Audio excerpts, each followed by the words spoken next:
Ah, home sweet home. And it was good to be back. What's cracking, everybody, and welcome back to Kraken R&R, where the Seattle Kraken, for the second time in 3 games, take care of the Philadelphia Flyers, defeating them in Seattle this time, 6-2 in a very decisive win. And by the way, since I think I forgot to mention it the last time the Kraken played the Flyers and won that game, now that they've beaten the Flyers, that leaves just one team that they have yet to beat in the team's history, that being the Tampa Bay Lightning, and they'll have to wait until next season to get that first win. Or do it in the Stanley Cup final, but let's not get too ahead of ourselves there. And since we're on the subject, if anyone's curious, there is also one team the Kraken have never lost to, that being the Buffalo Sabres, where they're 4-0. So even though the Kraken weren't able to beat the Flyers at all last season, they're able to beat them twice in the same week this year, and also add the Flyers to the list of now 3 teams that they've swept this season, also already sweeping the Sabres and the Penguins earlier on this season, which I guess also means that they've now swept the state of Pennsylvania this season. Lineup-wise for the Kraken, there were no changes in this game from their last one against the Jets, which does make sense even if they didn't win that game. Some of the positions where there's most likely to be a change, like in net or on the fourth line, all played pretty well. Specifically John Hayden, who played well against the Jets, so he stays in instead of Sprong, and Grubauer, who, in spite of not getting any goal support, was the best Kraken player or best player out on the ice in that game in Winnipeg, so he once again gets another start, his now 3rd in a row. Although, as it would turn out, it hardly mattered who the Kraken put in net, at least for the first period anyway. That having been said, as we get into the game, like the last game in Philadelphia, the last game against the Flyers, this one did not get off to a particularly ideal start for the Kraken, as just a couple minutes in, Donato heads to the box on a hooking call that, yeah, he knew it when it happened, as it was about as obvious of a hook as you can possibly have. The good news, though, is that unlike that last game against the Flyers, they're not able to score on this power play, and in fact, the only shot on goal during this entire power play comes for the Kraken, as Jared McCann steals the puck from Hayes up by the Kraken blue line about halfway through the power play, and just skates it down the ice. Gord joins him for a partial 2-on-1,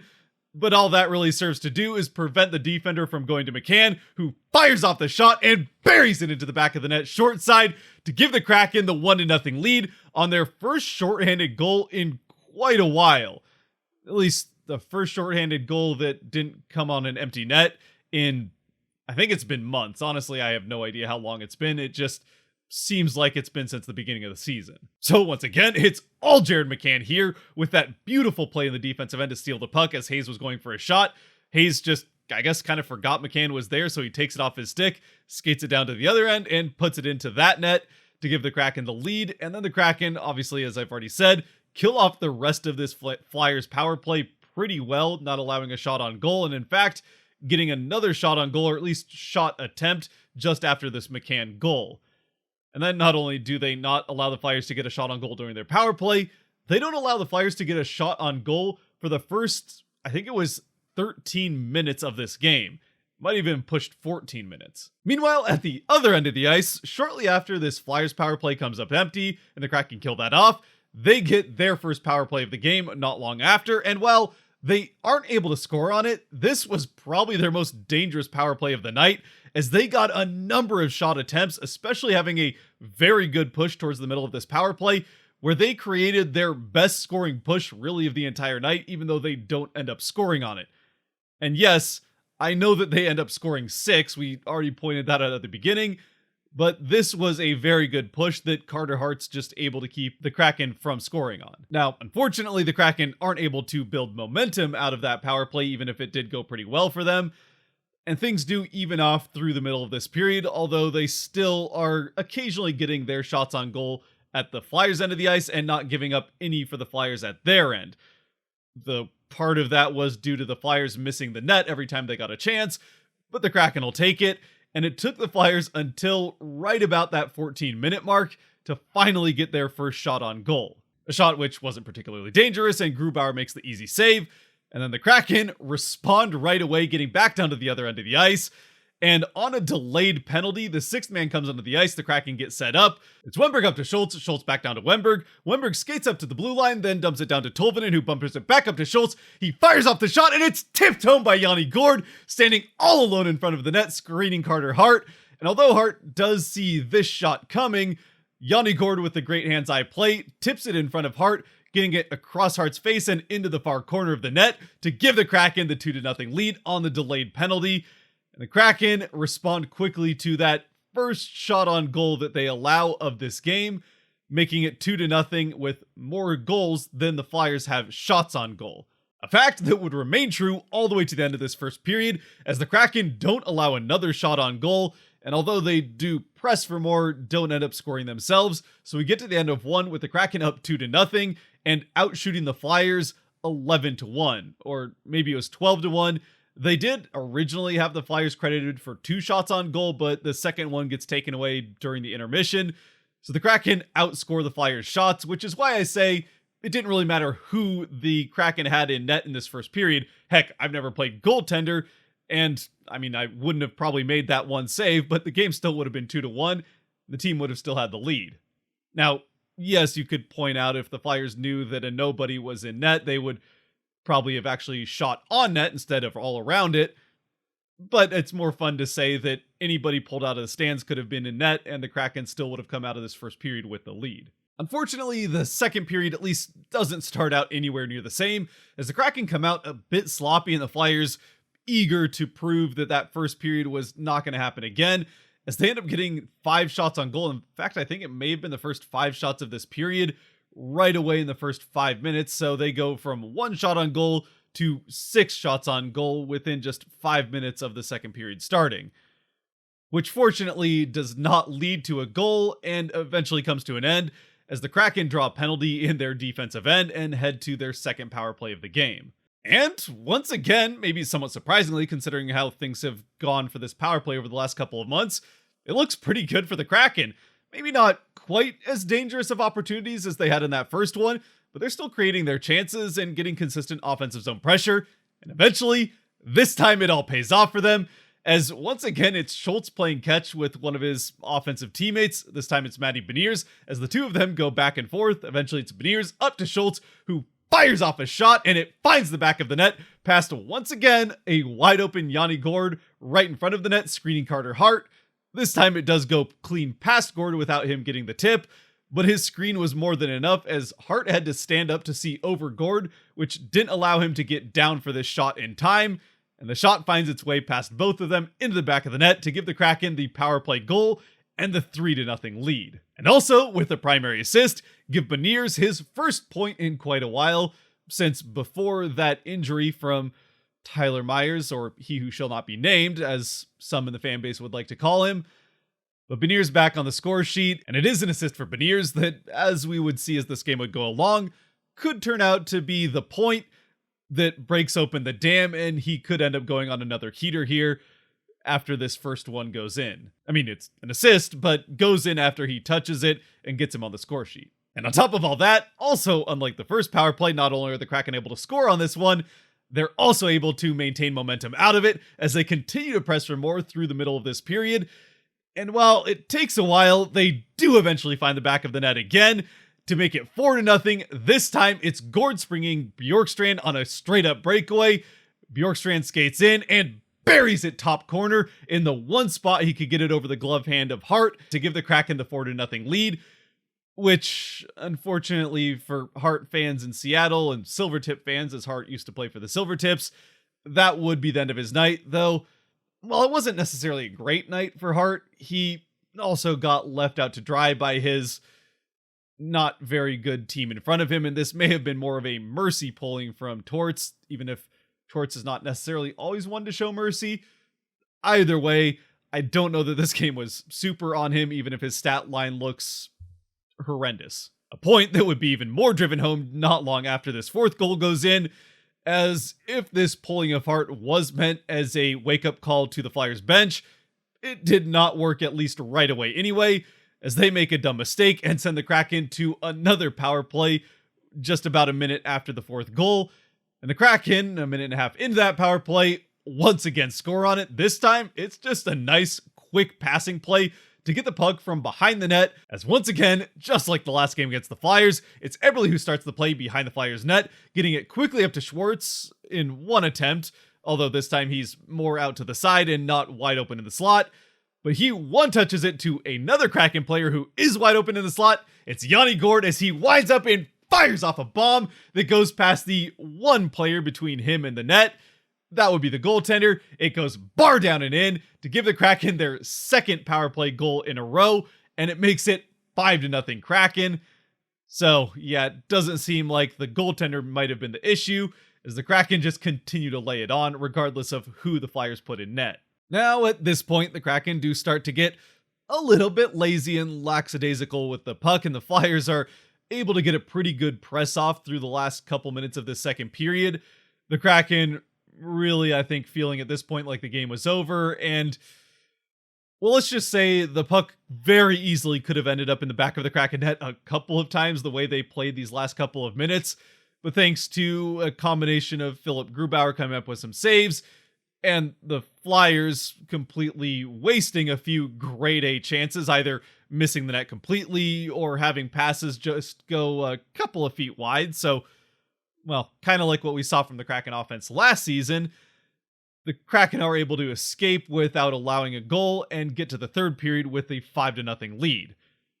A 5-0 lead that would not last very long, as just 14 seconds into that third period and that sloppy play continuing for the Kraken, the shutout does end up getting broken, as the Flyers do, after a little bit of a battle at center ice, end up winning the opening faceoff of the third period, which was kind of the one big blight on Seattle's game in this game, getting absolutely dominated in the faceoff circle by the one team that they had kind of handled in that spot a couple games ago. But it doesn't go well for them in the faceoff circle this game. The Flyers win this faceoff and then get right down into the Kraken end of the ice, where eventually Noah Cates just kind of whips around and fires a puck at the net, and it's tipped home by Konechny, as the shutout is broken, and Grubauer unfortunately won't be getting a shutout. At the very least, though, this goal to break up the shutout does wake up the Kraken at least a little bit, as they start to get a little bit back into their game, enough anyway to prevent the Flyers from continuing to build momentum off of how they finished the second period and started this third. Eventually, although it does take a while, the Kraken are able to get one more insurance goal, and kind of bookending their scoring in this game, it's one a lot like the McCann shorthanded goal, but this time on the other side of the defensive end, and it's Matty Beniers who steals the puck off of a Flyers player right up by the Kraken blue line, gets past him, skates it all the way down to the other end of the ice, where he fires off a shot on the partial break and puts it into the net to give the Kraken the 6-1 lead. And for Beniers, like Gourde, on a bit of a goal drought, gets off of that schneid here, recovering from the snake bite that had him off the score sheet for quite a while, with 2 points in this game, a goal and an assist, and also his first points since the injury that had him out for his first 2 missed games of his career. Again, he who shall not be named causing that one. Now, unfortunately, as we already know having seen the final score, this isn't where the scoring would end for the game, and the last goal would be for the Flyers, so Gourde isn't able to finish his hat trick. And it is one that comes off of a bit of a lucky bounce, but really all comes off of a sloppy defensive play by the Kraken, as it's Noah Cates who gets the puck wide open in the slot, whips around 180, fires off the shot that goes wide, so once again the Flyers missing the net completely on a golden opportunity. But this one bounces off the end boards right out to the side of the net, where Konechny gets to it first, and with Grubauer still at the top of the crease trying to get ready for that shot in the slot, Konechny's able to just tip it in from the side and get the Flyers their second goal of the game, which is where eventually the scoring would stop. As things do get a bit chippy late, right at the final horn, there is some pretty significant pushing and shoving, and, well, in Donato's case, straight up punches being thrown, but there's nothing really that comes out of that as far as any penalties, as the last second had ticked off the clock, so the Kraken finish off the pretty dominant 6-2 win. There were definitely some sloppy parts in there, certainly the end of both second and third periods, as well as kind of the start of both second and third periods. But outside of that sloppy play, which for the most part came after the Kraken already had a basically insurmountable lead, it was a very well played game by the team all around. 200-foot game, especially that first period, only allowing one shot on goal and getting 2 goals themselves. So not a lot to complain about there, especially when it comes to special teams where the Kraken get a shorthanded goal, killing off the one penalty, not allowing a shot there, and then score on 2 of their 3 power plays, and very nearly scoring on the third, plus also getting a third goal on the delayed penalty there in the first. So basically 2 power play goals and a third one with a man advantage, even if it wasn't technically on the power play. Obviously, as we've already talked about, things did not go particularly well once again in the faceoff circle, but I think we can overlook that at least for one game, considering how well everything else went, especially the special teams, which outside of those faceoff issues have been the other glaring issue with this team, and are certainly a bigger issue than what's going on with the faceoffs. As far as Grubauer is concerned, unfortunately with that second goal going in there late in garbage time, it does drop his single game save percentage below 900 as he allows 2 goals on 19 shots, but he is still above 900, at the moment the first goaltender in Kraken history to have an above or at 900 save percentage on a season. So that's nice. Plus, for Grubauer, it also certainly helps that for once he got a significant amount of goal support from his teammates. We've already talked a number of times this season about how, for whatever reason, the Kraken just cannot score goals when Grubauer is in net. Even when, and sometimes especially when, he's playing very well in net for them. With the team, for whatever reason, scoring at a rate that would put them right near, if not at the very top of the NHL in goals per game when Jones is at net, but when Grubauer's in net, they score at a rate down with the worst in the NHL. And since obviously goaltenders usually don't have too much of a say in what happens in the offensive end of the ice, I think that has more to do with coincidence than anything else. But whatever the reason, it was an issue that was made especially glaring by the fact that the 6 goals that the Kraken scored in front of Grubauer this game were not just the most goal support he's gotten from the Kraken this season, it's the most goal support he's gotten from the Kraken ever, as the team only managed to score 6 or more goals twice last season, scoring 6 once and 7 another time, and both of those 2 games, Drieger was in net for the Kraken. So I think I speak for Grubauer and all of Kraken fandom when I say that this is a very welcome change and something we'd all be happy to see more of going forward. As far as the Kraken 3 stars that helped make that goal support happen this game, well, the first star has got to be Yanni Gourde. He ends up with 3 points on the night, an assist on that Bjorkstrand breakaway, and the 2 goals, getting the tip in front of the net for that first goal, and then the slap shot on the power play from the slot. So Gourde making an immediate impact in on the second power play unit, and even on top of that, he also was in front of the net screening Carter Hart on Schultz's goal, so he doesn't get a point there, but he basically gets an assist just by standing there, even if it won't count towards his assist total. And my second star, like Gourde, getting back on the scoring sheet and specifically scoring a goal for the first time in a while, is Matty Beniers with 2 points in this game, the assist on the Schultz goal early on, and then mirroring what McCann did with the first goal with that 6th one for the Kraken, stealing the puck at the blue line and scoring unassisted from one end of the ice to the other to get his first goal in a while after getting his first assist in a while. So hopefully that does break him loose a bit and he can start scoring the points that, honestly, I feel like he's kind of deserved getting through these last few games. They just haven't been going for whatever reason, and they start to in this game. Honestly, even outside of those 2 points that he gets, during that third period, he set up in one shift, set up Jordan Eberle for what should have been 2 goals. I mean, if Eberle scores on the first one, the second one never happens, but he set Eberle up twice for what should have been a goal. Doesn't end up happening as Eberle kind of had issues handling those Beniers passes, but either way, Beniers had a great game and certainly deserving of second star here. Then my third star, I would go with Schultz, who also had a great game, but I feel like I have to give it to one of a couple of guys who have had a bit of a rough stretch of late, and I've certainly been hearing it from the fan base, and deservedly so, but they did both play fantastic in this game, and honestly were the best defensive pair for the Kraken, even with Schultz and Susi also playing well. That pairing that has had issues of late, of Alexiak and Borgen, had a great night. And since I have to pick one of them, I think I will go with Alexiak. Of the 2, he is also the one that gets on the score sheet with a secondary assist on the Gourde pass to Bjorkstrand for that breakaway goal that ended Carter Hart's night. But Alexiak on top of that was great at both ends of the ice, especially in the defensive end, where has been the bigger issue of late. And for what it's worth, although this didn't really play a role for me at all in giving him the 3rd star, he did also have a fight in the first period after the Kraken scored the first goal. Although I think that fight had more to do with the Flyers trying to get something going as they were still without a first shot in the game. They're about halfway through the first period at that point. Plus, if we're being honest, that fight with Delorier did not go particularly well for Alexiak. It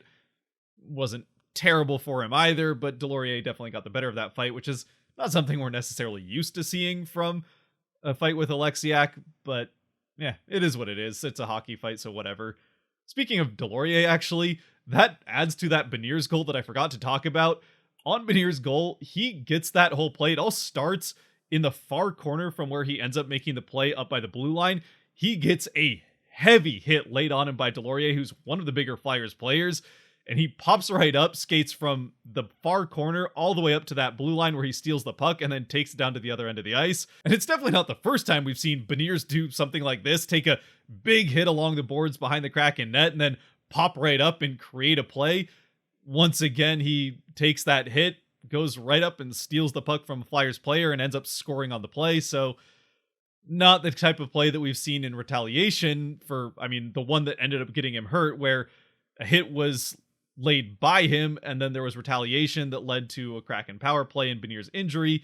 Beniers takes that hit, doesn't even think about retaliating in any way.